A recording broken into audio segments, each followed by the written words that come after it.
문옥주 씨는 1991년 12월 자신이 일본군 위안부였다고 공표한 세 번째 사람이다. 그녀의 증언집을 보면 1942년 7월 부산항을 출발한 약 800명의 제사차 위안단의 실태를 잘 알 수 있다. 미군의 포로신문 보고서, 박치근의 일본군 위안소 관리인의 일기가 증언의 신뢰성을 뒷받침한다. 그런데 이영우는 이 증언에 대해서도 왜곡을 서슴지 않는다. 그녀는 16살 되던 가을 친구 집에 갔다가 돌아오는 길에 일본인 헌병과 조선인 헌병 그리고 조선인 형사에 의해 헌병 대기소로 연행되어 신문을 받았다.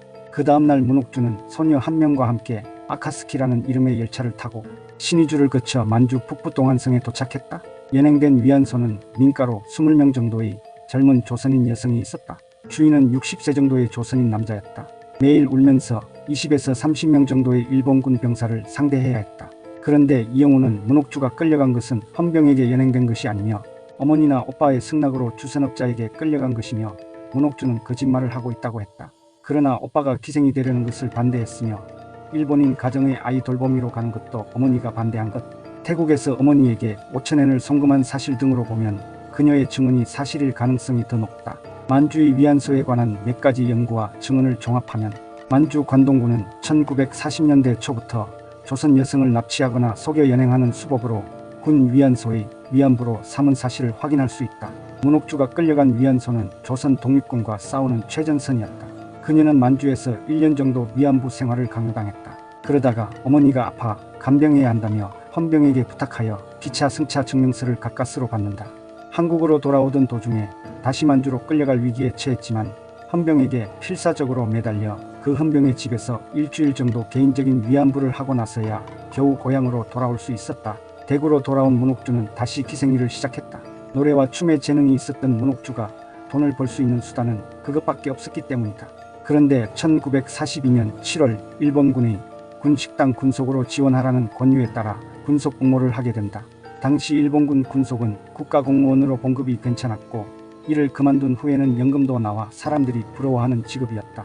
1942년 4월 23일 일본 정부는 육군성의 승인으로 군인이나 군속 및 군 관계자를 남방으로 데려갈 수 있도록 허용했다. 따라서 당시 일본군은 업자를 동원하여 여성들에게 병원 자격, 군속을 모집한다는 거짓말로 위안부를 모은 것이다. 그러나 실제로는 아무런 신분 보장을 해주지 않는 명목뿐인 군 관계자라는 신분이었다. 또한 증명서도 인솔자에게만 발급되었을 가능성이 높다. 그 인솔자에게는 현지의 위안소에서 포주를 하도록 했다. 이에 관한 증거로 일본 내무성이 1938년 11월 발급한 남진아 방면 도항부녀의 취급에 관한 건이 있다. 문옥주 일행은 2달 뒤 버마 랑군에 도착했다. 항구에서 기다리던 군 트럭을 타고 위안소로 수송되었다. 이들은 북쪽으로 700km 떨어진 만달레이라는 곳으로 이송되었다. 그곳에는 제55사단 사령부 방패 8040 부대가 있었다. 문옥주는 목적지에 도착해서야 위안부가 된다는 사실을 알았다. 취업 사기로 여성들을 위안소로 연행하는 수법에 걸려 버마로 끌려간 것이다. 그곳은 군인, 군속만이 출입할 수 있는 일본군 전용 위안소였다. 1943년 5월 26일 만달레이 주둔지 사령부가 작성한 주둔지 위안소 규정이라는 공문서가 남아있다. 거기에서 아침 9시부터 오후 4시까지는 병사, 이후 9시까지는 하사관, 그 다음에는 장교들을 상대했다고 문옥주는 증언한다. 문옥주는 노래로 군인들을 즐겁게 할 수 있었지만 위안부 중에는 자신을 속인 포주에 대한 감정을 억제하지 못해 반항하다 폭행당한 여자들이 많았다. 그들은 이후 부대를 따라 최전선인 아카부로 이동했다. 무려 3개월이 걸린 그 이동은 매우 위험했는데 행군 도중 고통을 견디지 못하고 한 명은 자살하고 만다.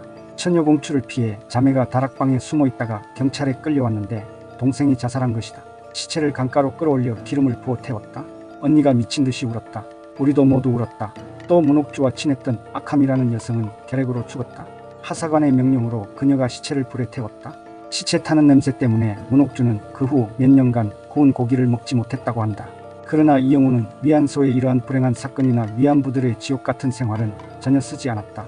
오히려 여성들이 고위험이지만 고수익을 노리고 스스로 위안부가 되었다고 끝까지 우긴다. 이영훈을 비롯한 반일 종족주의를 쓴 자들은 조선 여성들을 돈을 위해서는 악마에게도 생명과 영혼까지 파는 배금주의자로 매도한 것이다. 아카부에서는 매일 계속되는 연합군의 폭격 속에서 두려움에 떨었다. 그런데 그곳에서 그녀는 3개월이나 입원할 정도의 중상을 당하게 된다. 술 취한 병사가 말씨름 끝에 문옥주를 들이받아 2층에서 떨어진 것이다. 허리를 다치고 왼쪽 팔이 부러져 야전병원에 3개월이나 입원했다고 한다. 일본군은 아카부에서 위안부들을 데리고 프롬을 거쳐 다시 랑군으로 퇴각했다. 문옥주는 랑군 해관이란 위안소에 머물게 된다. 그곳에는 30명 정도의 조선인 위안부가 있었다. 그런데 랑군에도 공습이 시작되자 문옥주는 생명의 위협을 느끼고 동료 6명과 조선으로 돌아가려고 지혜를 모았다. 군의관에게 가짜 폐병 진단서를 받아 귀국 허가를 신청한 것이다. 이영호는 문옥주 등이 전차금을 다 상환했고 계약 기간도 만료되어 귀국하게 되었다고 썼다. 그러나 문옥주는 전차금을 받은 것이 아니고 군속이 된다는 말에 속아 부산에서 배를 탄 것이다. 그러니 이영훈의 이 주장은 임의로 지어낸 말이다. 2달 후 문옥주는 거짓 진단서로 귀국 허가를 받았다. 문옥주와 동료들은 랑군에서 태국을 거쳐 베트남의 사이공으로 향했다. 사이공에 부산행 배가 있었기 때문이었다. 그러나 문옥주는 배를 타지 않았다. 배를 타는 날 아침 그녀는 돌아가신 아버지가 귀국하지 말라고 당부하는 꿈을 꾸었기 때문이다. 다른 3명도 비슷한 꿈을 꾸고 배를 타지 않고 랑군 해관으로 돌아왔다. 나중에 남은 3명을 태우고 가던 배가 마닐라 근처에서 잠수함의 공격으로 침몰했다는 소식을 들었다고 한다. 문옥주와 동료들이 스스로 랑군으로 돌아간 것에 대해 이영호는 위안부 생활이 자발적인 의사에 따른 것이며 강제 연행이나 본인 의사에 반해 내춘을 강요당했다는 것은 모두 거짓이라고 강변한다.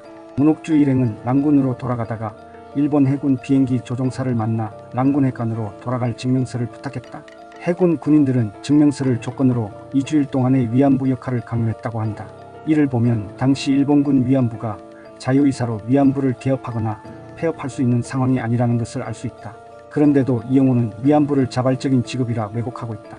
그녀가 랑군으로 돌아간 이유는 그곳이 아니면 더 위험해질 거라는 판단 때문이었다. 그런데 랑군 해관으로 돌아간 문옥주는 군법회의에 해부되는 큰 사건에 휘말린다. 술 취한 병장이 문옥주를 칼로 배려하자 실랑이를 하다가 그를 죽이게 된 것이다.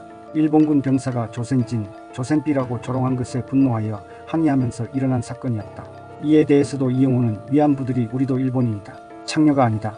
일본군을 위안하는 신성한 책무를 부여받은 제국의 위안부다. 라는 의식을 가졌다는 등의 망언을 서슴지 않는다. 당시 일본군은 위안부와 관련해서는 재판 기록뿐 아니라 어떤 기록도 남기지 않았다. 위안부에 관한 기록을 남기면 성노예 제도를 증명하게 될 우려가 있었기 때문이다. 문옥주는 해방 후 태국에서 수용소 생활을 하다가 1946년 여름 고향인 대구로 귀환했다. 이영호는 문옥주가 일본군 위안부였음을 고백한 것을 잘못이라고 주장한다. 정부 보조금과 영구임대 아파트를 얻고 생활비를 받으려고 했겠지만 그로 인해 그녀의 인생 전부가 사라졌다고 했다. 그녀의 친구, 친지, 그가 키운 자식들 모두가 그녀를 멀리했을 것이라는 것이다. 그러나 그녀는 말한다. 위안부였다는 것은 잊으려 해도 잊을 수 없고 지우려 해도 지울 수 없다. 나는 그때 열심히 위안부를 했다. 고백 때문에 친구를 몇 명 잃었지만 괜찮다. 대구의 친구들은 내가 얼마나 고생해서 가족을 돌봐주었는지 다 안다. 이영호는 문옥주의 이 말도 나는 아무것도 모르고 그냥 열심히 위안부로 생활했다. 라고 왜곡했다. 문옥주는 일본 군인 중에는 좋은 사람도 많았고 다들 고생해서 불쌍했다. 라고 했다. 이영호는 이 말도 그녀는 죽는 날까지 결코 일본을 저주하지 않았다. 라고 바꾸었다. 이영호는 위안부가 일본의 전쟁 범죄가 아니라고 주장하지만 당시 일본 형법 226조 등에 의하면 분명 그들은 범죄자다. 일본 정부, 일본군, 조선총독부가 전쟁 중에 벌인 약취, 유괴에 의한 형사범죄인 것이다.